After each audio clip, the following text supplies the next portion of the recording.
Good morning. You're looking at a live view of Starship as we await its fourth flight test from Starbase, Texas, also known as the Gateway to Mars. Thanks for tuning in. We're excited to be joining you once again from SpaceX headquarters in Hawthorne, California. As you can tell, the crowd is getting excited behind us. We're here in front of Mission Control Center. Now, we are targeting liftoff at 7:50 a.m. Central Time in just over 30 minutes from now. It's been roughly 2.5 months since our last Starship flight test, and the turnaround time between these tests just keeps getting shorter and shorter. Today, we hope to surpass what we achieved in Flight Test 3 in March. Our primary goal is to get through the extreme heat of Starship reentry, which is no easy feat. As with all of our flight tests, our goal is to collect as much data as possible. Every flight gets us another step closer to a fully operational Starship. Starship is the most powerful vehicle ever developed and the first design of a rocket that is capable of making life multiplanetary. Starship will allow us to land humans on the moon again after more than half a century, fly the heaviest payloads ever flown, and ultimately fly humans further into space than ever before. Getting there will require us to fly frequently, which is why we're producing so fast. We already have hardware built and are preparing for our next several flights. But the most important thing about Starship is that it's designed to be fully and rapidly reusable, and of course, reliable.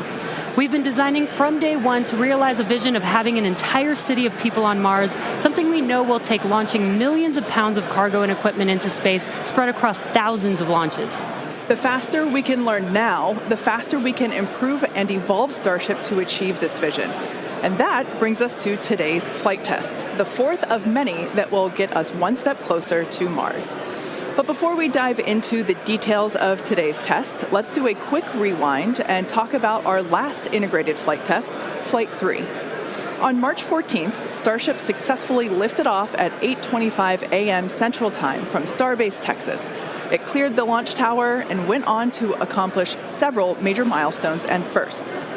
All 33 Raptor engines on the Super Heavy booster started up successfully and completed a full duration 2-minute and 41-second ascent burn. Then we saw our second ever hot stage separation, powering down all but 3 of Super Heavy's Raptor engines and then igniting the ship's 6 Raptors to create separation. Next, Super Heavy completed its flip maneuver and ignited the 13 center engines for the boost back burn to send it towards its splashdown point in the Gulf of Mexico. All 13 engines ran successfully until 6 engines began shutting down, triggering an early end to the boost back. After descent, we attempted the first ever Super Heavy landing burn, which uses the same 13 center engines that we used on boost back. Since 6 of those experienced the early shutdown in the boost back burn, we attempted the landing burn with the remaining 7 Raptors, and 2 of those 7 reached main stage ignition. In the end, contact was lost with the booster at approximately 462 meters in altitude over the Gulf of Mexico, just under 7 minutes into the mission.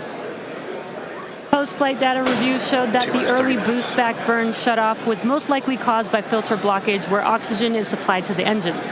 We saw a similar issue on Flight 2 and had added hardware to mitigate it, which worked to get us to our first ever landing burn attempt. Now, for today's flight, we upgraded those filters further and made some additional hardware and software changes to increase our chances of igniting all 13 engines for the landing burn. Now, turning back to the Flight 3 ship, we saw all 6 Raptor engines start successfully and powered the vehicle to space, marking the first time we completed its full ascent burn. While coasting, we completed some additional objectives, including the opening and closing of the payload door. We also transferred propellant between tanks inside the ship, which is a key test as we prepare for full ship-to-ship prop transfers in the future. Once we were into our coast, though, the ship gradually lost the ability to control its attitude or orientation, which is done with smaller thrusters around the spacecraft.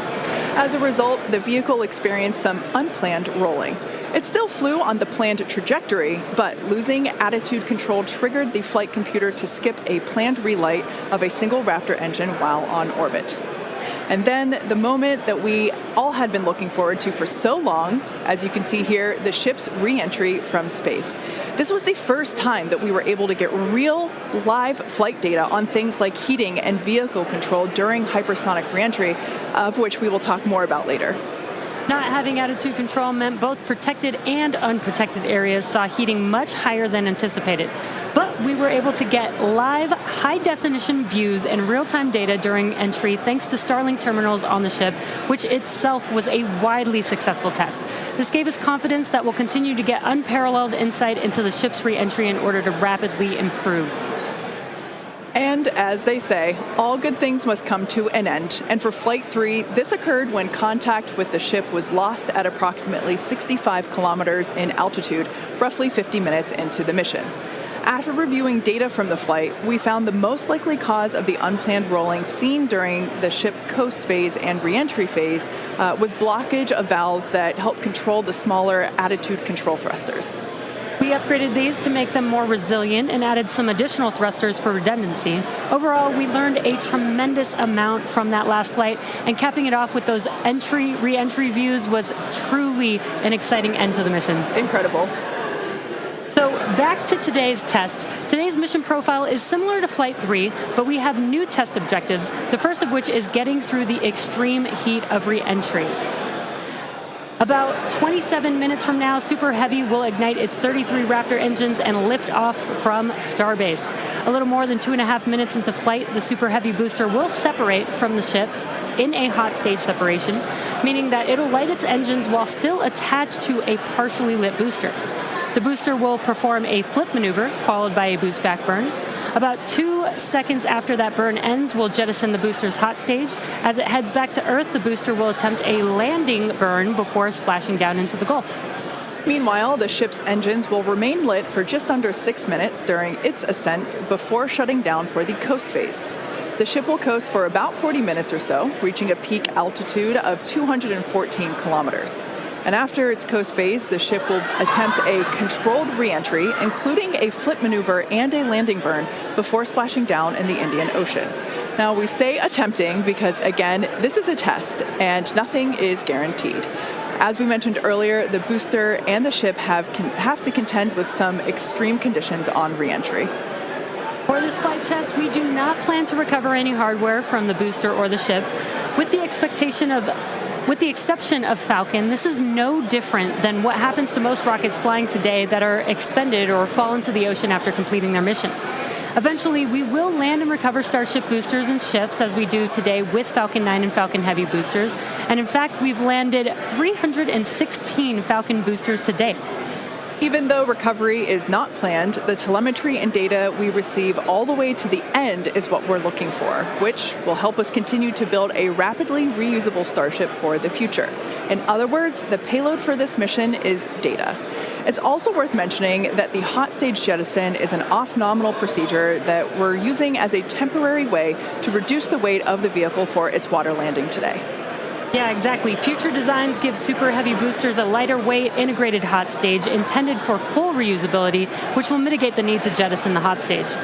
Okay, so now that we have a handle on today's flight test, let's check in with Dan. Dan, how's it going? Hey, Jesse, and welcome everybody back to Starbase for yet another Starship launch. I'm coming to you live from the Raptor's nest behind the Mega Bay. I'm here with our Pad Red team and some of our flight controllers this morning. Everything has been going really smooth. We did have the Red team going a little bit earlier to fix a ground side issue, but that was taken care of. That's why we slid a little bit later into our window. But as of right now, we are on track for liftoff at 7:50 a.m. Central Time. That's 12:50 UTC. As you can see, we are actively loading propellant onto Starship and Super Heavy. Those frost lines are ticking up as we load liquid methane, that's our fuel, liquid oxygen, that's our oxidizer, onto both vehicles. They're cryogenic, so they're subcooled to several hundred degrees below zero.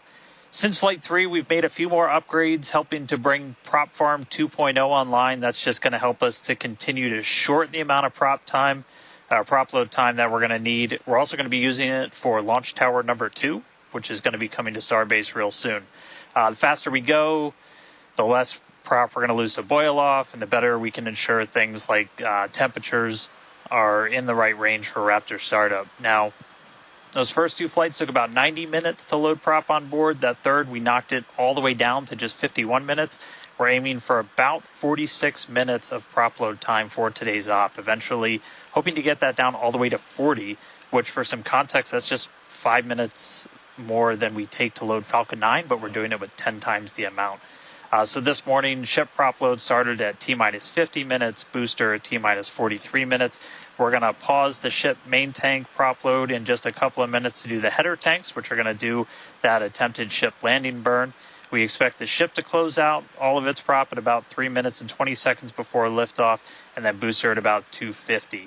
Now, our final countdown sequence is going to look very familiar. It's going to be the exact same as it was on flights 2 and 3. So we'll light those engines, and then about 4 seconds later, we will actually see it lift off. But I mean, right now, we are just under 23 minutes away from launch. We're not working any issues either with the vehicle, the range. Weather is 95% go, so not dealing with any winds or weather issues today. If we do have to scrub, our next attempt would probably be about 48 hours from now. It's all going to be driven by commodities and just how far we get into the count. But everything looking good for liftoff just about 22 and a half minutes from now. I'll check back in with you guys in a few minutes, and I'll send it back over to Kate and Jesse. Excellent. Thanks, Dan. Flight tests like today are the fastest possible route for us to dramatically improve Starship's capabilities. The Starship flying today has already seen a number of changes based on what we learned from Flight Test 3 in March, which was only 2.5 months ago. Development moves really fast here at SpaceX. Let's take a closer look at the iteration of the vehicle flying today. Starship is comprised of two elements, the ship, which has 6 Raptor engines, and the Super Heavy booster, which has 33 Raptor engines. The current iteration of Starship is essentially an experimental vehicle flying for development. Starship 2 will be capable of carrying more than 100 tons to orbit, and Starship 3 will be able to handle more than 200 tons to orbit. Compared to Saturn V, the rocket that first took astronauts to the moon, Starship has more than twice the thrust. And with a few planned upgrades, Starship will have 3 times the thrust of Saturn V, plus the added benefit of full reusability. The amount of mass that we're able to launch per rocket is crucial to creating a self-sustaining city on Mars. Now, to get a sense of how big Starship is, let's start with the average-sized human, which is about 2 meters high. And towering over our average human is the length of the Millennium Falcon, which comes in at 35 meters. Our Falcon 9 rocket with the payload fairing attached is double the size of the Millennium Falcon at 70 meters, and nearly twice the size of that is the fully integrated Starship at 121 meters tall. The ship is about 50 meters tall, and the Super Heavy booster alone stands 71 meters. Eventually, the ship and booster will get even taller. Starship's first stage has a diameter roughly 2.5 times that of Falcon 9, and with 33 much larger Raptor engines, as you see there. I love this view because we don't have this view on our Falcon missions. This is looking up under the Super Heavy booster. Now, moving up the rocket, the ship features 6 Raptors, 3 sea-level engines and 3 vacuum engines, which, as the name suggests, are optimized to operate in the vacuum of space. And Starship is designed for vertical takeoff and landing on any hard surface. The ship is also outfitted with 4 flaps to help aerodynamically control the vehicle's attitude during atmospheric flight and enable a precise landing. And in between the first and second stages is our hot stage, our newest separation technique, which we saw in action during flight tests 2 and 3. The body of Starship is wrapped in a heat shield made up of 18,000 hexagonal ceramic tiles designed to insulate the vehicle during atmospheric entry, where temperatures can be as high as 2,600 degrees Fahrenheit or over 1,400 degrees Celsius. Speaking of those heat shield tiles, reentry was a pretty exciting first for our team, and Starlink allowed us to gather critical data about this stage of flight. Reusability significantly reduces the cost of space travel, and it's the key to making humans a multi-planet species. Starship is designed for rapid reusability, which means the booster and the ship need to re-enter Earth's atmosphere and land back precisely at the launch site. With each flight test, we gather more and more data to help hone Starship's re-entry capabilities. The more information we have from each flight, the quicker Starship development can proceed. One way to gather more information is to improve communication throughout the flight, including re-entry, where historically there has been a communications blackout. To do do this, we equip Starship with Starlink terminals to expand its communication capabilities. The Starlink terminals are those 4 black squares that you see there on top of the ship. Starlink is the world's largest constellation of highly advanced satellites operating in a low orbit around the Earth, providing high-speed internet on Earth and now in space. Starship is designed to have a large surface area to create considerable drag during re-entry. Traveling at about 27,000 kilometers per hour, or almost 17,000 miles per hour, Starship compresses the air in front of it, causing the temperature of the air to rise and ionize, turning it into plasma. This plasma layer interferes with communications by absorbing and reflecting radio waves, leading to the communications blackout we've seen historically with spacecraft during atmospheric reentry. With Starship, most of that plasma is built up around the front and sides of the vehicle, leaving an opening downstream where we're able to point our Starlink terminals. And with Starlink also operating at a higher frequency than traditional space-based communications, we're able to power through any residual plasma to provide real-time video and data at high speeds back to the ground. Super cool. We actually got to see this in action on Starship's last test, Flight 3, which had the first ever live HD video of a spaceship re-entering the atmosphere. SpaceX engineers were able to gather data on the performance of Starship as it re-entered the atmosphere and watched the heat shield in action. Now, the physics of re-entry are extremely hard to replicate perfectly on the ground, so access to this data is an invaluable tool for rapid iteration. In fact, one cool observation from that Flight 3 was seeing how shock waves form at different parts of the vehicle and how they interact to put pressure on the ship, especially the flaps. This is really valuable for Starship since no spacecraft has ever flown with 4 movable flaps like what we use for aerodynamic control. Starship's greatest strength will be rapid and reliable reusability, and Starlink has become a critical tool to make that a reality.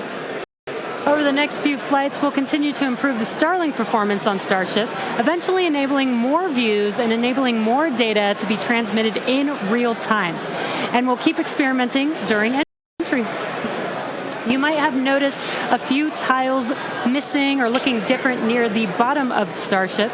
We intentionally placed 1 thin tile and removed 2 tiles completely. In their place, we now have sensors to see how hot things get without the tiles in those locations, while also testing some backup thermal protection options.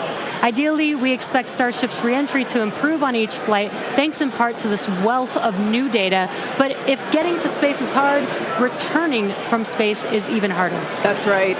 No one has ever succeeded in creating a fully and rapidly reusable heat shield. So we could see some spectacular failures before we get this right. But with communications improving on each flight, we will continue to gather more and more data to inform our development. We're now about 15 and a half minutes until our next liftoff attempt. In the meantime, let's take a look at some of the technology we have in development as we prepare to head to the moon in future missions. Starship will be taking astronauts to the moon as part of NASA's Artemis program. Next year, we plan to demonstrate ship-to-ship propellant transfer, which will be important for our upcoming moon missions. Today, we're actively testing a lot of hardware that will make exploring the moon possible. One recent series of tests brought together the key pieces we'll see when landing back on the moon: Starship, spacesuits, and astronauts. Together with Axiom and NASA, our teams put 2 astronauts in pressurized Axiom spacesuits and practiced the first steps of going to the lunar surface. The team used test builds of a Starship airlock, as you see there, and elevator to gather data on how well future Artemis astronauts will be able to move around once fully suited. Tests like this are incredibly helpful for engineers designing these systems, as they have the opportunity to get feedback directly from experienced astronauts Peggy Whitson, who is on the right of this photo, and Doug Wheelock, who's on the left. You can see them in action during this elevator test. SpaceX will perform 1 uncrewed demonstration flight before NASA's Artemis 3 mission, which will be the first human surface expedition since 1972. After those first expeditions, we'll be ready to fly more people along with everything it takes to build a moon base. In many ways, Artemis feels like an extension of the human spaceflight work SpaceX and NASA have been partnering on for some time now. In fact, we just celebrated the anniversary of the Demo 2 mission. That's right. Just 4 years ago, on May 30th, 2020, SpaceX launched the first crewed test flight of our Crew Dragon spacecraft. Dragon carried NASA astronauts Douglas Hurley and Robert Behnken to the International Space Station in the first crewed orbital spaceflight launched from the United States since the final Space Shuttle mission in 2011, and the first ever operated by a commercial provider. You can see Bob and Doug there on your screen. That was certainly a memorable day for all of us here at SpaceX, one that we fondly think back on. And it's exciting to think about Starship being the next to take its first astronauts to the moon. In tandem with Starship development, all of our operational human spaceflight missions are helping us prepare for those future trips to the moon. Our upcoming private astronaut mission, Polaris Dawn, you can see the crew there on your screen. They will play a big role in testing procedures that will be relevant to our moon and eventually Mars missions. We're looking forward to the third Polaris Dawn mission, which will be the first crewed Starship flight. The Polaris Dawn crew will attempt to reach the highest apogee ever flown by a spacecraft, and they'll also be performing a spacewalk, or extravehicular activity, wearing SpaceX's newly designed spacesuits. They'll also be testing space-based communications, which will be critical to future deep space missions. The Polaris Dawn mission is currently targeted to launch no earlier than July of this year, so stay tuned, because that is going to be a very exciting mission to watch. In the meantime, at T-minus 12 minutes, let's check back in with Dan on today's countdown. Hey, thanks, Jesse. Everything continues to go real smoothly. It's been a real quiet day so far. The board looks really clean, not tracking any impediments to a launch just under 12 minutes from now. Prop loads continuing. Looking at the numbers real quick, we're about 85% full on the ship. We did pause to start filling those header tanks on ship. Again, those are the two smaller tanks in the very top of the nose cone that we're going to use for that attempted landing burn with ship. And with the booster, we're just at about 76% or so on our methane and LOX, so getting pretty full there. Those are going to continue down to about 3 minutes and 20 seconds before liftoff. That's when we'll close out all the prop on the ship. And then T-minus 2 minutes and 50 seconds on the booster. A lot of work also going on in the background. Our range safety teams working to make sure the area, not just around the pad, but in the sea space out in the Gulf, and also in the anticipated entry point in the Indian Ocean, are clear. We're not tracking any blockers, any boats, anything like that in the zone right now, but their work literally continues right up until those last couple of minutes. So they're working pretty hard to make sure everything stays clear. But right now the range is green. I already talked about it in the beginning. It looks a little bit cloudy, but weather not a concern today. Really light winds. We only had about a 5% chance of violation when we started this morning, and that's held. So everything continuing to look really good for launch so far. The pad itself is getting ready. Reminder that we're going to light those engines about 4 minutes before it actually takes off. So you'll see them start, the 33 engines on Super Heavy start to light prior to that T0, and then about 2 seconds after we'll start to see first motion. But everything looking great, just coming up on 10 minutes until launch, getting excited down here, ready to feel the rumble. I'll send it back to you guys over in Hawthorne. Thanks, Dan. Teams are also getting excited here at SpaceX headquarters in Hawthorne, California. There is a pretty large crowd now gathering outside of Mission Control, located just behind Jesse and I. Now, actually, you can see it there on your screen. There they are.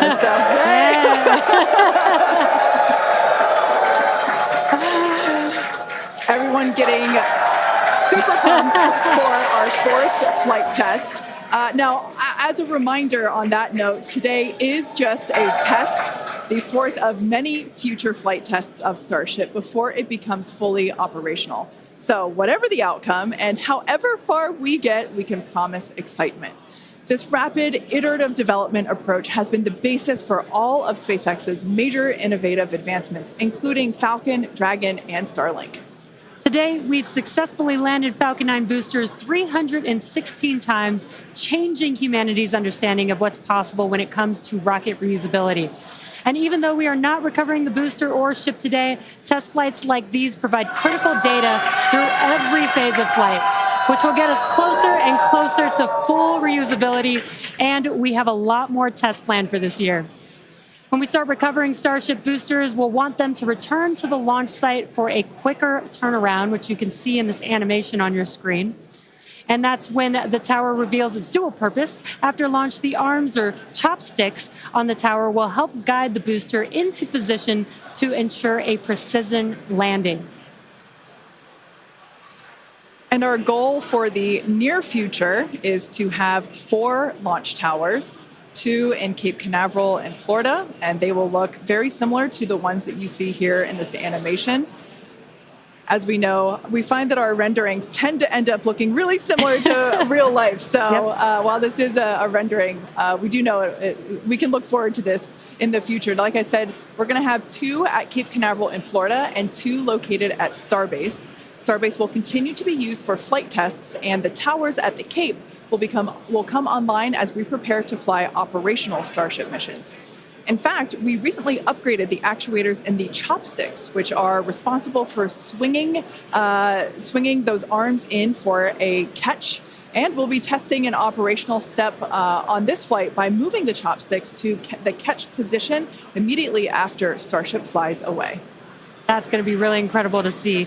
As we mentioned, we have a lot more tests planned for this year, so we need a lot more hardware. Today we have ships and super heavy boosters built and either ready to launch or in testing for the next several flights, with more coming off of the production line as SpaceX's Star Factory continues to grow. The latest phase of the factory currently under construction will come online this summer, giving us several 100,000 more square feet of space. Yeah, when you step into this factory, it is truly inspirational. My heart jumps out of my chest every time I'm there. Now, this will enable us to increase our production rate significantly as we build toward our long-term goal of producing 1 ship per day. And coming off the production line soon, Starship version 2. Now, with all that being said, let's check back in with Dan for the latest as we head into the terminal count. Hey, thanks, Kate. Everything still looks great. We're getting ready to launch. We are just under 6.5 minutes away. You can see when we throw up the graphics for prop load that we're almost closed out. Ship more than 90% full. Those header tanks are done. And then the boosters coming up on 90% real soon. So we're going to see those close out in the next couple of minutes. Ship's going to end at about 3 minutes and 20 seconds. It'll be fully loaded. And then booster at about 2 minutes and 50 seconds. After all the props loaded on, we go through a lot of steps to safe ground systems. You're doing things called pushbacks, where you're just clearing all of those lines on the ground of propellant before we lift off. But once we're done, we're going to have 10 million pounds of liquid propellant on board Starship to help power the most powerful vehicle ever designed. If we do hold, we have a built-in hold gate at T-minus 40 seconds. We can hold there for about 30 minutes or so today. If we need to wait for final pressure checks or for if we have anything on the range, anything like that. Did just get that the range is green. So we are coming up 5 minutes and 20 seconds away. We are not planning to hold at T-minus 40 unless we trip some kind of hold alarm, something like that. So we could blow right through that gate and go right to launch. Don't be shocked if we hold at T40, though. And if we do, we can hold for a couple of minutes and then keep going. Our window is open all the way until 9 a.m. today. Now, once we pass through T-minus 40 seconds, a number of events will occur in rapid succession. The ground spin and ignition systems will come up to flight pressure, and the ship will go to internal power. Now, after that, the quick disconnect arm lockout is removed in preparation for retraction shortly after T0. Gas lines connected to the booster and ship are vented down, and once we pass T-minus 40 seconds, we still have the ability to recycle the count under certain conditions back to T-minus 40 seconds and hold there to assess what happened and if we can proceed again to T0. However, once the water for the deflector system begins flowing at T-minus 10 seconds, any issue after that would be an automatic scrub for the day, as teams would need to refill the deflector's water tanks, as well as the lock storage tanks at the tank farm before making another attempt. So, as Dan mentioned earlier, we are not planning to hold at the optional T-minus 40 second mark. That that moment basically is what would allow teams to wait for final checkouts or assess prop levels or avionics, vehicle pressurization, the range, the weather. Weather is 95% go, as you can see from these incredible drone views that we have and pad cams. It is a beautiful day. Of course, we have some clouds billowing from the locks there. Yeah, and again, a reminder that the payload for this mission is data, and our primary goal is to get ship through the extreme heat of reentry today. We're very excited to see that. We did get very close on Flight 3, so I'm excited to see how these iterations that we've made to the vehicle will help improve our chances of success today. Yeah, absolutely. Now, just as a reminder for the booster, now we are not attempting to recover any hardware today, both either on ship or booster. For the booster, we will be attempting to perform a landing burn to have a soft splashdown in the Gulf of Mexico. We made some improvements from our Flight 3 learnings, so hopefully that will work and we'll see a successful soft splashdown. For the ship, we're hoping to demonstrate controlled re-entry, including a flip maneuver and landing burn, and that will be followed by splashdown in the Indian Ocean. That is the same target as we had on Flight 3, so everything should look pretty similar in that regard.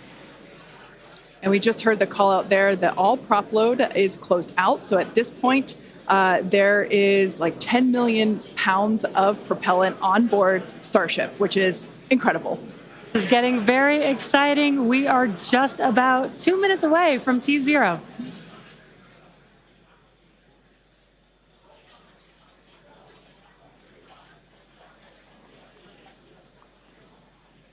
And as Jesse just said, we are under 2 minutes away. So prop load is complete. All the fill drain lines into ship and booster have closed.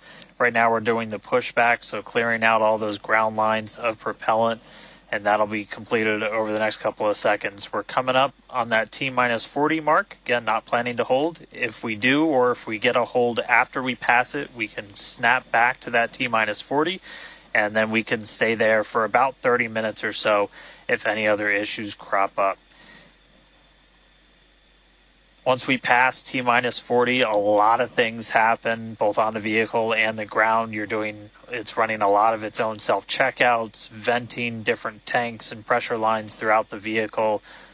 We essentially built that 40 seconds as that's about how much time it takes for the vehicle to take all of those actions, which is why we hold there.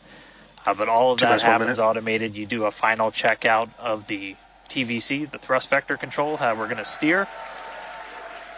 And then we see liftoff. So we're under a minute away.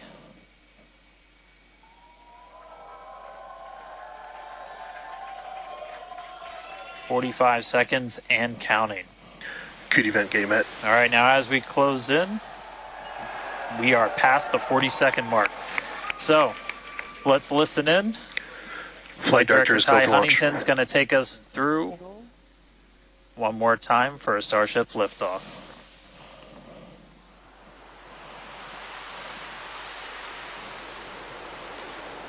T-minus 15. 10, 9, 8, 7, 6, 5, 4, 3, 2.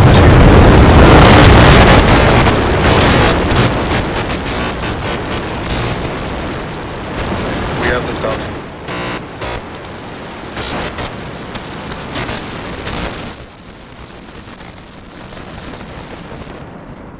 Vehicle is pitching downrange.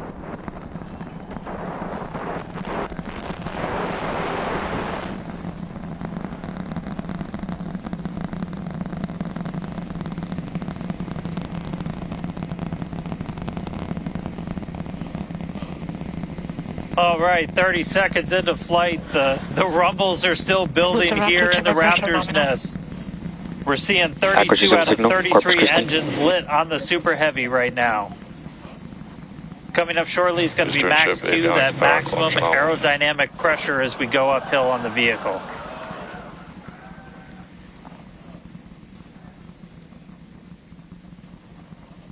Max Q. All right, we just passed through max Q, so we're going to continue on up. We still have about a minute and 30 seconds until we get to stage separation. Starship now flying faster than the speed of sound.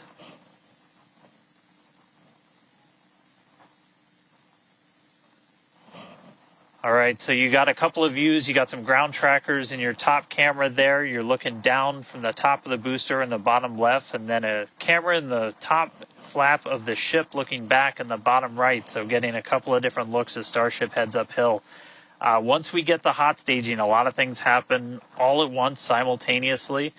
We're going to light the engines on the ship, starting with the RVACs first, and then the 3 center sea level engines before we're separated. All of that exhaust gets plumed out the side of the hot stage, and then the ship will separate itself.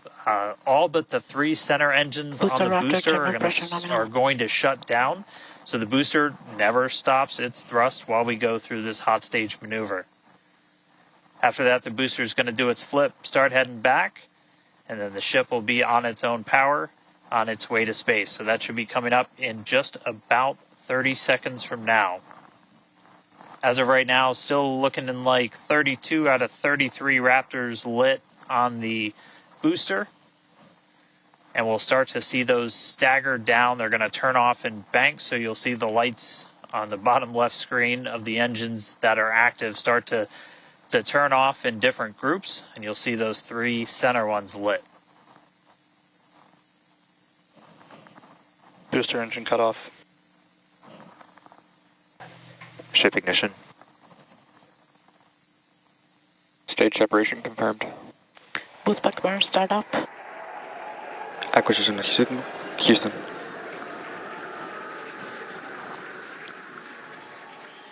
Hot stage confirmed. Ship under its own power. Booster boosting back. Looks like all 13 are lit. Kate, we got a booster on the way back to the Gulf and a ship on the way to space. Acquisition signal, Stennis. Ship chamber pressures are nominal. Ship power and telemetry nominal. All right, the first stage currently performing the boost back burn. This is expected to last a little over 1 minute. This propels the booster back toward the coast, taking it to a landing in the waters of the Gulf of Mexico. As you can see on your screen in the bottom left-hand corner, we were only using the 13 center engines from here on. Boost back burn, shut down. Heard confirmation there of good boost back burn shutdown. H2 tank pressures are nominal.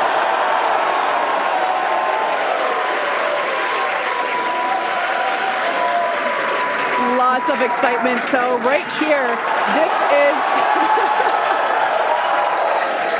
this is our view of the jettisoned hot stage. As we mentioned, this is a temporary fix to help reduce the weight of the booster, the Super Heavy booster. Future iterations will have a lighter weight integrated hot stage structure that won't need to be jettisoned. Now, after we jettison that hot stage, the booster will begin to attempt its water landing in the Gulf. In the meantime, the ship will coast for about 40 minutes or so up to an altitude of 214 kilometers. And after its coast phase, it will attempt a controlled reentry, including a flip maneuver and a landing burn, just before splashing down in the Indian Ocean. But as a reminder, we are not attempting... Trajectory nominal. Good news there. Trajectory is looking good for the ship, which is on the right-hand side of your screen.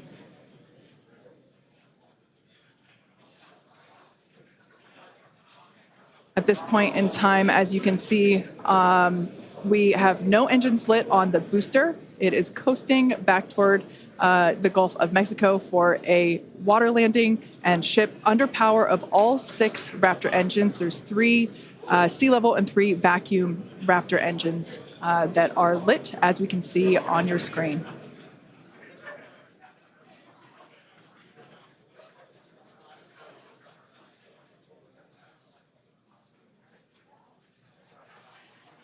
These views have been looking incredible. Super Heavy has been performing beautifully today. And you can hear the crowd is very excited about it. As a reminder for Booster, the primary goal today is to do a landing burn and a splashdown in the water. And we are just about 30 seconds away from that landing burn expecting to begin. And an incredible view from the forward portion of the booster. This is basically on top of the Super Heavy booster where we have jettisoned that hot stage. So now we can see this incredible view of Earth as it's making its way back down to the Gulf of Mexico. Right now, the booster is using the 4 hypersonic grid fins to guide itself through atmospheric re-entry. And we are expecting that landing burn here.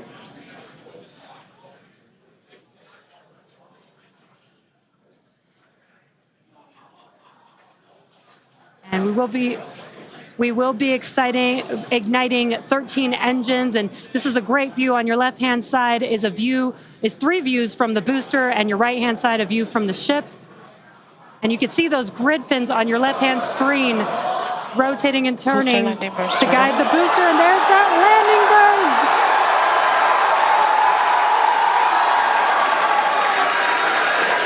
That landing burn just begun, and you can see the water below.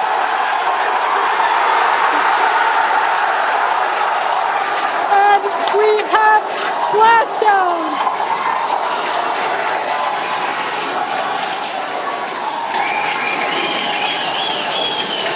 What an incredible sight! Congratulations to the SpaceX team! Ship has entered terminal guidance. That was absolutely incredible. The first successful splashdown of the Super Heavy booster. Loved seeing it just tip over into the water before losing that footage. Now the next milestone is coming up in about under a minute. The ship is going to shut off its Raptor engines, Ship engine cut off. Which we see right there. As we mentioned before, today's test flight is not an orbital flight, but rather one that demonstrates the Starship's orbital capability.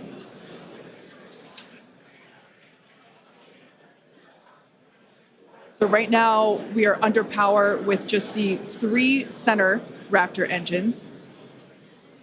Expecting those, and just there we could see that those have also successfully cut off.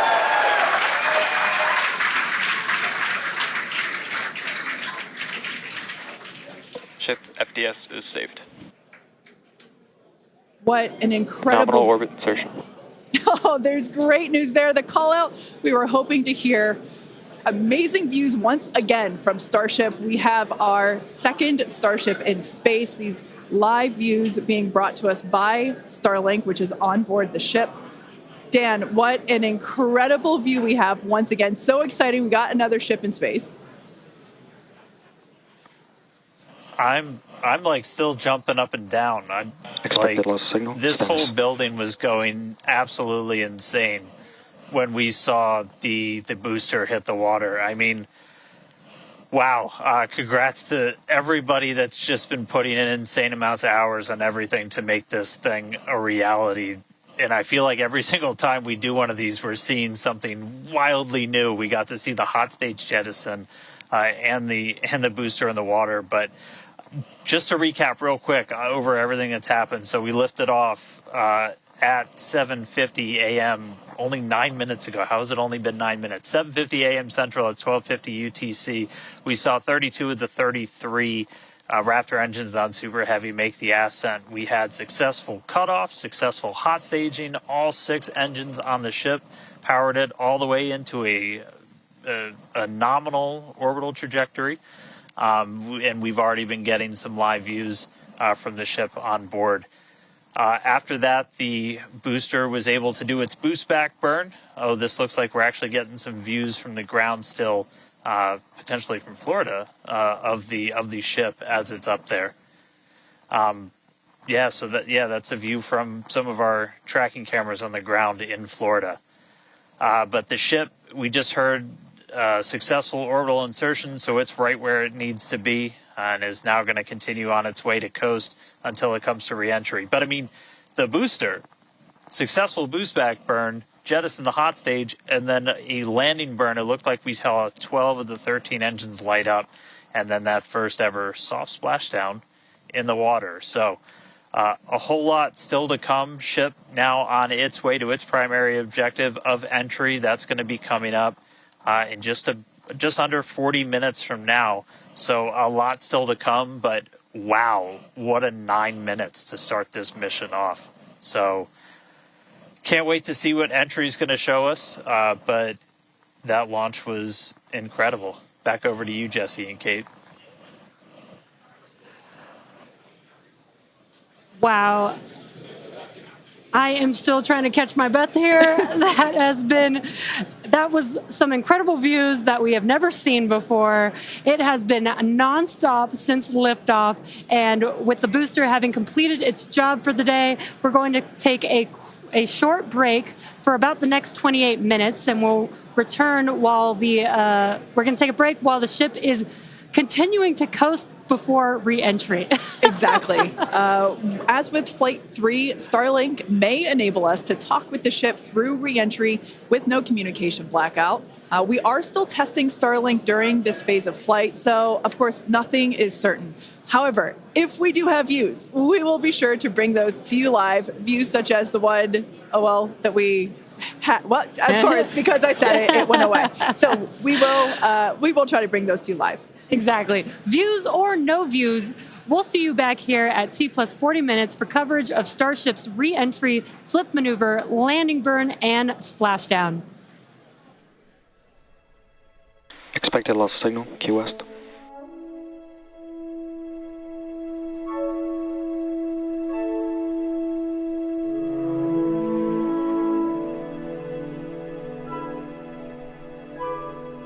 Expected loss signal, Cape Canaveral.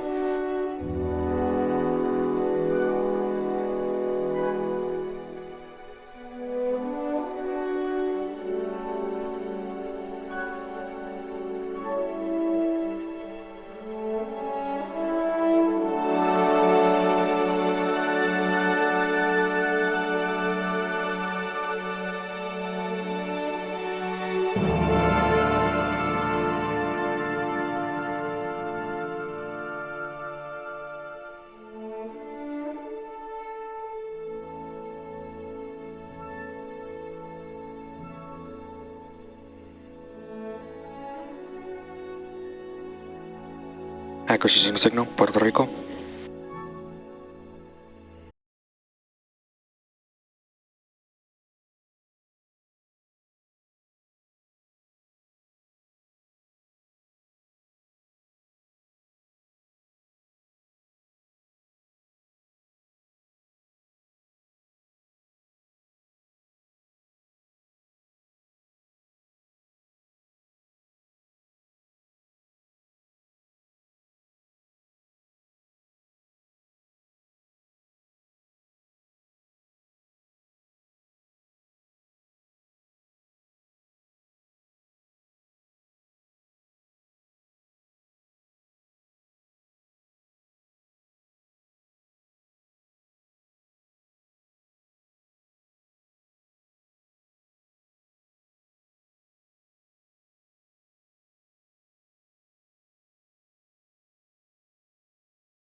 As you can see here by this view, we're looking at one of the flaps of Starship, one of 4. You can actually see a close-up side detail of some of those hexagonal heat shield tiles. Now, coming up around T plus 49 minutes, the ship will re-enter the Earth's atmosphere.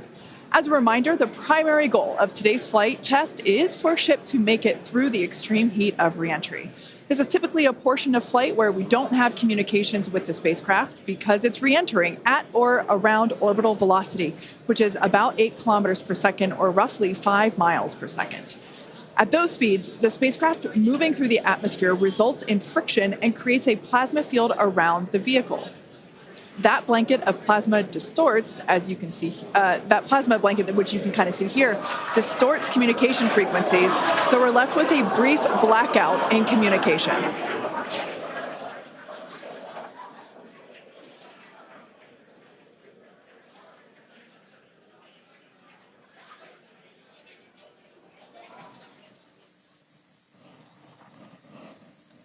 Yeah, that's right, Kate. And Starlink's what's really allowing us to capture as much data as possible, especially through this reentry. Updated animation landing burn. I hope we get to see it for real today. But these live views that we're getting now and we're going to continue to get are through Starlink. That's going to allow us to get as much data as possible, which we've said it before. We're going to say it 9,000 times. The data is the payload on these flights. So as much as we can learn, that's just going to pay dividends on all of our future flights and help us get Starship to an operational phase. Reentry, obviously a really critical phase of the flight, and it's the one that we're now most focused on cracking to get us closer to that full reusability. Starlink is going to be able to send us data back all the way through reentry. We've done some additional testing, and we're expecting to be able to get data from Starlink thanks to its high frequency and kind of the orientation and everything of Starship all the way through reentry. And then got a new view here. We have 2 external views. We have this one on flight 3. We've got 2 for this one. And we're going to continue adding views as we continue to evolve Starship. Again, this is an experimental vehicle. Believe me, I want as many camera views as you all do.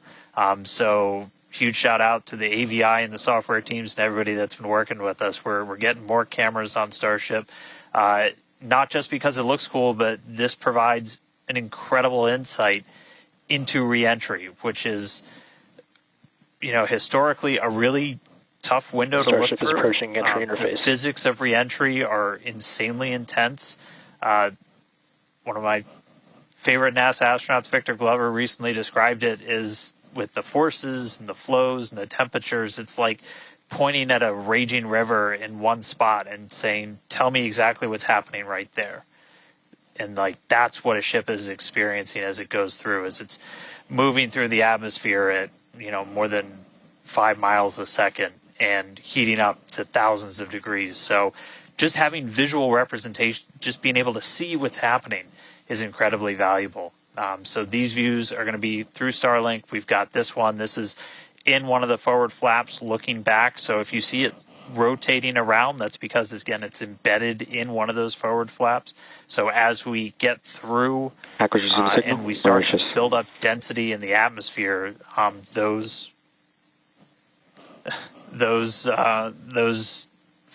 view is going to move around as the flap does. And then the other one we had a little bit earlier is looking at one of the other forward flaps on the other side. Eventually, we're going to keep adding more cameras to Starship, get a couple of different views from the outside of all the different areas, and then also eventually to be able to see payloads once they're deployed. So a lot more exciting stuff coming up in the future. But right now we're getting closer to reentry. Again, we're going to be moving at hypersonic speeds at more than 5 times the speed of sound. We're going to see that plasma start to build. So, Kate, Jesse, excitement coming up. Yeah, as you can see with that view on your screen, again, high def brought to us by Starlink. We can see the plasma beginning to build as the ship is getting closer to the Earth's atmosphere. Now, let's talk a little bit about how Starship will survive reentry, hopefully, and control itself. Exactly. We've been talking about this entire flight test. There's 18,000 hexagonal ceramic tiles surrounding the bottom portion or the Earth-facing side of the ship. Through 100 kilometers altitude, good attitude for entry. Great call outs there. Now, during atmospheric reentry, the vehicle is going to see temperatures as high as 2,600 degrees Fahrenheit or over 1,400 degrees Celsius. So those tiles are there to help protect the vehicle from this extreme heat. Yeah, and the flaps will help control it. Now, one noticeable difference I see immediately, those flaps are not moving as much as they were on Flight 3. So that is a great sign, right? We had unplanned loss of roll control on Flight 3, so we added some additional thrusters, and we can see that they're working well, and we have a much more stable view. So those flaps, there's 4 of them, 2 at the top and 2 at the bottom. They're made out of stainless steel. And they help steer the ship, which, as we can see, the plasma continuing to build. Now, if the ship survives reentry, it will have to perform a flip maneuver as well as a landing burn. We saw this demonstrated in a couple of high-altitude flight tests back in like 2020, 2021. Similarly, temperatures increasing on the nose within expected ranges. Great news there. It sounds like the temperatures that we are getting during this point, which again, we usually don't get during spaceflight because of this plasma. We're getting this live. This is a great news. So similarly to, for example, the serial number 10 test that we saw a couple years ago, we're hoping to duplicate that again today. Hopefully we will see it live. And basically the 3 center engines of the ship will reignite and gimbal or point to help flip the ship until those engines are pointing down so that it can land vertically using Raptor's thrust. And as you can see, even from the beginning of the program, we've designed Starship to land on Mars where there are no runways or other humans to help out. We also want rapid reusability, so we're doing... The vehicle is passing through 85 kilometers altitude. The flaps have control of the vehicle. Great news. Flaps have control of the vehicle. That's exactly what we want to hear for this flight test. Yeah. Again, we are going to be doing a propulsive landing instead of a more traditional means like parachutes. And we are expecting re-entry to begin here in just about a minute. Re-entry, an awesome view that we have here. Starship remains on a good entry trajectory. This is the same view that we had when we first returned from the coast phase. Again, this is looking at the side of one of the flaps. It's incredible that literally at the bottom of this picture, we're basically looking through plasma, which is just absolutely mind-blowing. Wild, very wild. Now we are expecting entry to begin here in about 30 seconds or so. Entry to splashdown is expected to last about 6 minutes long. And that flip maneuver should occur around about 10 minutes before splashdown. And such incredible views that we're getting. Approaching peak heating region. Great call outs there. Yeah, these views are absolutely astounding. Nose temperatures continue to rise within expected region. And in your bottom right-hand corner, you can also follow along with the altitude of ship as it's returning back to Earth. So once again, this view is basically looking down into the plasma blanket that is building up around the exterior of Starship. It is traveling, as you can see on your screen. You can look in the bottom right-hand corner and see how fast it's going, how high it is, as well as the general orientation. Again, we're seeing a lot more stability, a lot more control here on this flight, which is great. It shows that the iterations, the learning... Starship is now in expected peak heating region. All right, great news there, telling us that this is basically the hottest point that Starship should get during its reentry. Now, the heat shield is working with the atmosphere for some free braking, okay? The atmosphere is helping to slow the Starship down. Yeah, exactly. We're not using any engines or thrust to slow the vehicle down. Exactly what Kate mentioned. We're just using the atmosphere and those heat shield tiles protecting the vehicle as it's coming through that high heat temperature. Yeah. Now, this is another one of those moments that we have been waiting for. Right now, the ship is currently re-entering the Earth's atmosphere, and by all looks and all call-outs that we're hearing on the net, it is doing pretty well. Now, we do not plan to recover the spacecraft today, but rapid and reliable reusability is the ultimate goal.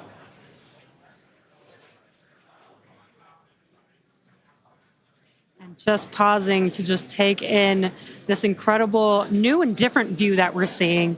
We did get a similar view in Flight 3, but again, the vehicle did lose a little bit of its control, attitude control, and this is a very stable view. This is great. This is exactly what we want, and we are hearing that we're getting expected call-outs. Absolutely. Starship is seeing half a G of acceleration, remains on a good entry trajectory. You know, it's incredible to look at this photo and wonder, wait, is it real? Is it frozen? You know, we can see so I was just going to say Those temperatures have stopped increasing. Oh, that is great news. The temperature is no longer building. But I was saying, like, we have a little bit of indication there. We can see that streaking that occurs and tells us that this is indeed a true view. So once again, we are looking basically through the plasma that is building up around the exterior of the ship. And I still cannot get over that we are getting a live view of reentry right now, live on your screen. Again, we've said this over and over, but all thanks to Starlink. We are able to use Starlink in space, which we're getting this incredible data. And not only just the data from the sensors, but getting live imagery of what is actually happening, which is great, which we've never been able to do live before. Right. Now, quick future outlook here. So in about, let's see, at T plus about 1 hour and 2 minutes, we should hear call out for entry transonic. That means that the ship is going near the speed of sound. And then about a minute after that, we'll hear another call out saying entry subsonic, meaning that the ship is going below the speed of sound. So these are all continued indications that the atmosphere, right, as the ship comes back down, it is getting through the more dense part of the atmosphere, and that atmosphere is helping to push against the vehicle, and those heat shields are protecting the vehicle during this high heat period.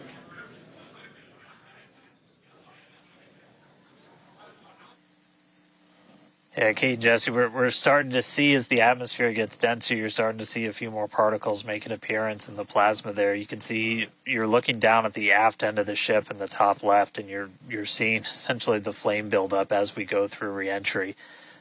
You've been hearing the call-outs. They're tracking things like temperatures in the nose cone, and those were right where we modeled them to be, which is really cool to see and to see in real time. But we're coming up, we're at about 67 kilometers in altitude.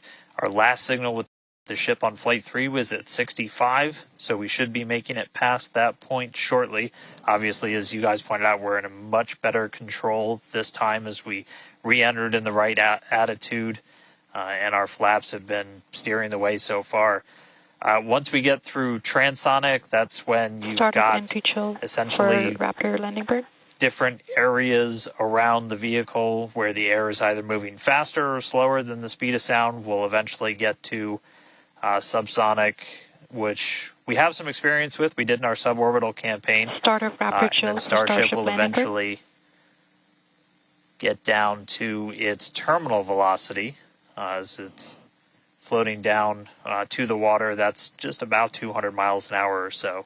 We are hearing that we're starting to chill some of the engines as we are, if we make it all the way down to the water, still going to attempt a landing burn, but still a ways to go. We're at about 64 kilometers in altitude right now. We made it through what's expected to be the peak heating, but now we're going to start encountering increased pressures as the atmosphere gets thicker and thicker.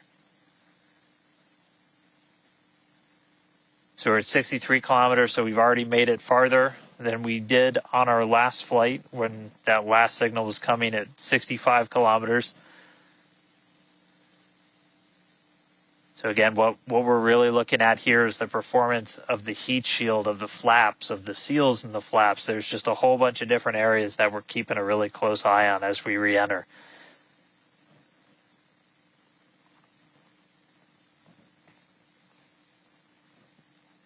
Starship remains on a good entry trajectory.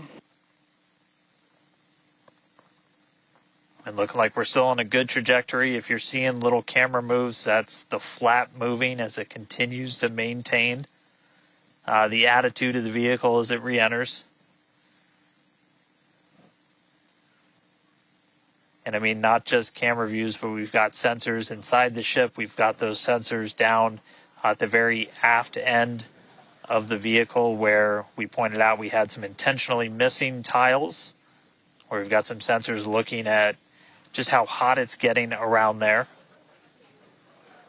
We intentionally put those in essentially the least critical part of the heat shield, where if you had any kind of a breach, it wouldn't be great for reusability, but wouldn't be critical for actual making it through the reentry into the landing.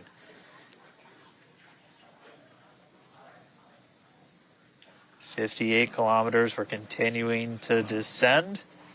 Again, right now we are over the Indian Ocean. We're actually getting closer and closer to that expected splashdown point, which is just to the off the northwest corner of Australia.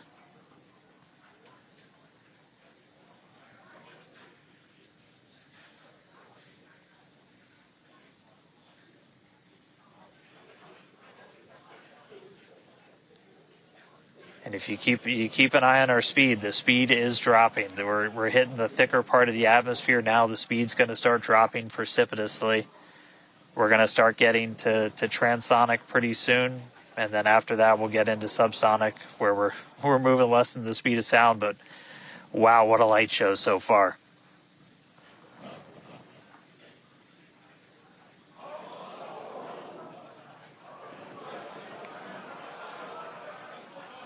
External temperatures are starting to come down. Again, this camera view is looking right at one of the forward flaps. And we're strategically putting some cameras around the vehicle to just look at the different areas that looks like we got the flap starting to come apart a little. Yeah, it does appear that we have a little bit of burn through there. We can see pieces of the vehicle flying off. What a show it has been. It's been like watching Interstellar or something. This is wild to see this, but the ship is still coming down, which is incredible to see. How far can it go? That is the question. Keep your eye on the altitude in the bottom right-hand corner. We're at 54 kilometers right now. Now, ultimately, the data is the payload today. We've been saying it multiple times. Our teams are sitting, reviewing this data live, learning where the hot spots are. As you can see, there's an obvious hot spot there with the flap, and learning how we can improve this design. The goal was to get as far through this high heat re-entry as possible. Ideally, we'd love to make it all the way down and perform that landing burn and flip maneuver, but we may not get that far today. We will see. Again, this is a test, and we are gathering as much data as possible, visual data as well, which we can see here. We are getting a lot of debris covering the camera on your screen, but we can still see some of those sparks and flames from that high heat as ship is making its way back down to Earth. Ship now at 50 kilometers and closing. The good news is we still got, looks like that camera lens just cracked. It's safe to say ship's getting a little beat up, but that's to be expected on a test flight. We are still learning how to improve the ship for total survival and recovery of the high heat reentry. I'm honestly impressed that we're still getting this live view despite how much debris is coming off of this flap right now. The fact that we've got it is good news. And I may have jinxed it. I apologize. Look at that. It's back. We are still going. And the teams here at SpaceX are excited, as you can tell by the cheering behind us. There's still a sizable crowd here at Mission Control Center, Hawthorne. A splashdown is expected in just about 4 minutes from now. And we're still moving. We still have live views. Starlink is doing an incredible job. Maximum entry dynamic pressure. External temperatures are dropping. Okay, good news. Those external pressures are dropping. The question is, how much the ship is left. We can't really tell. We can still see some of that particulate coming off. And unfortunately, we do have a cracked camera lens. But for any photographers out there and videographers, we know that's part of the gig sometimes. Yeah, and you can see that the speed is rapidly slowing down. That's actually really great news for us. We want the vehicle to be slowing down before it splashes down into the ocean.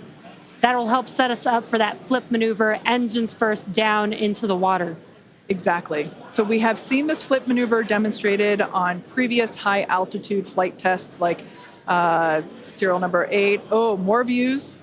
Or I should say, more light coming through the view that we have through that cracked and dirtied lens there. But yeah, so we're hoping that this flip maneuver, that we can pull it off as soon as we get those views back. If we can get them, if the ship is still around, we will bring it back to you. Vehicle has passed maximum dynamic pressure. That is great news. Maximum dynamic pressure being the moment in which the vehicle experiences the greatest amount of aerodynamic pressure. Speed still dropping. We're now at 37 kilometers above the ocean. Just like Flight 3, we are targeting a splashdown in the water in the Indian Ocean.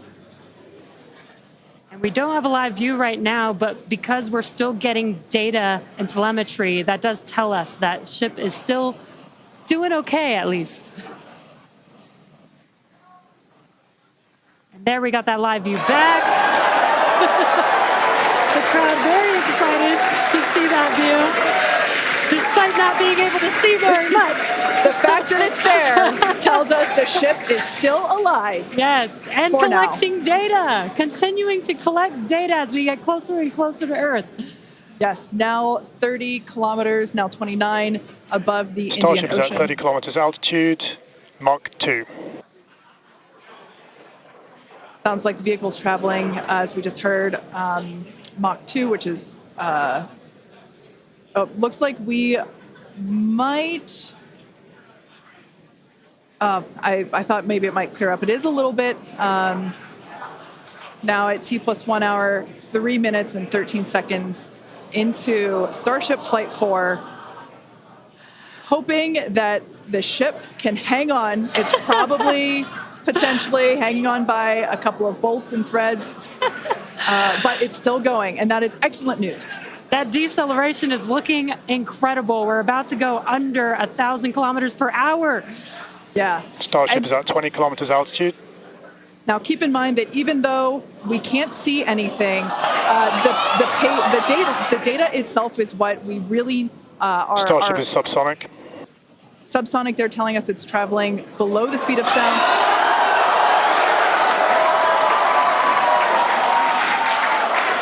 That movement means the flaps are actuating. I think we can see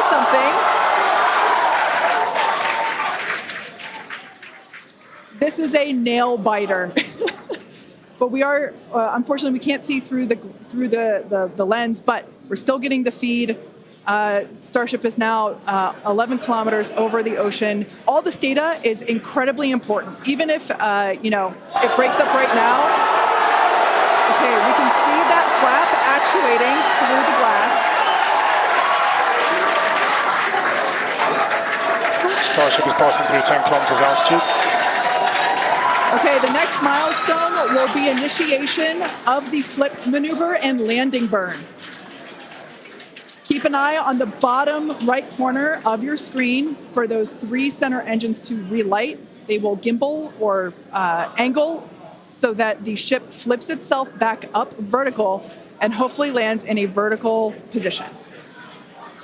And the crowd is very excited to get this view of that flap still maneuvering. Starship is passing through 5 kilometers altitude.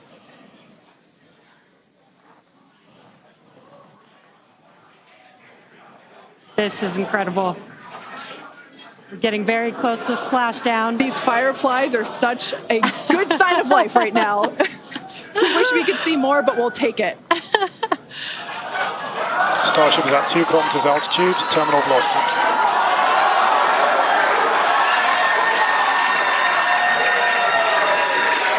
Landing burn startup for Starship. All right, good news there.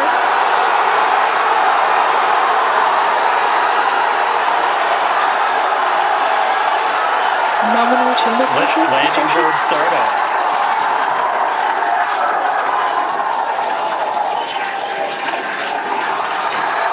Starship is in landing burn. Landing burn shutdown.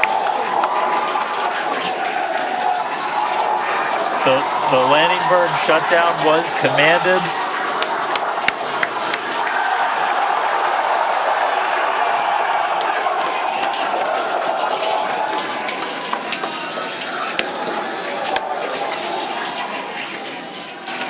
Wow. I mean, it was a little bit of use your imagination as you were going down with what we could actually see, but we were able to hear the ship did its landing burn. It sounded Starship like we might have got shutdown. 2 engines. And there's the final call for landing burn shutdown, but we'll go back through all the data, but we did get confirmation that a landing burn took place. Starship made it through reentry and did its first ever landing burn. From South Texas to the other side of the earth, Starship is in the water. What a day. What a day, guys. Yeah, that was absolutely incredible. We got views pretty much the whole way down. Analysis said it could do it. We weren't sure if it was going to be able to happen, but Starlink powered through, and we were able to get signal. We started to get some debris on the cameras and everything, but we were able to see it. So, I mean, what a day. Just recapping, everything started off today. We lifted off from here in Starbase just about an hour ago. It feels like a lifetime. Successful super heavy ascent, boost back, and its own splashdown in the Gulf. Ship made it to space, kept its attitude. Successful re-entry through peak heating.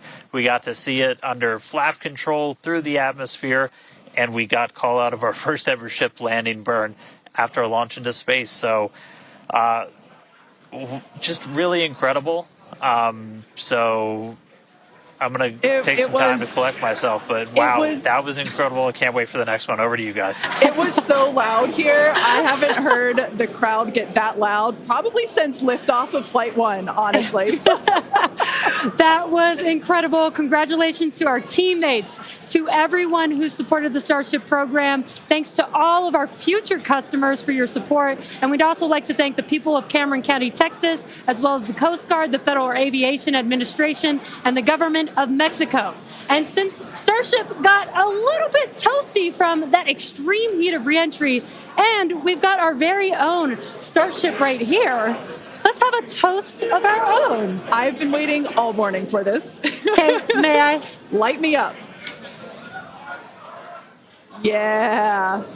Just like Starship, I like this toasty. I'm keeping this. Now, we've got more Starship test flights coming to you soon. Be sure to follow the SpaceX account on X for more updates from today's test flight and future Starship tests. Thanks for watching, and we will see you next time.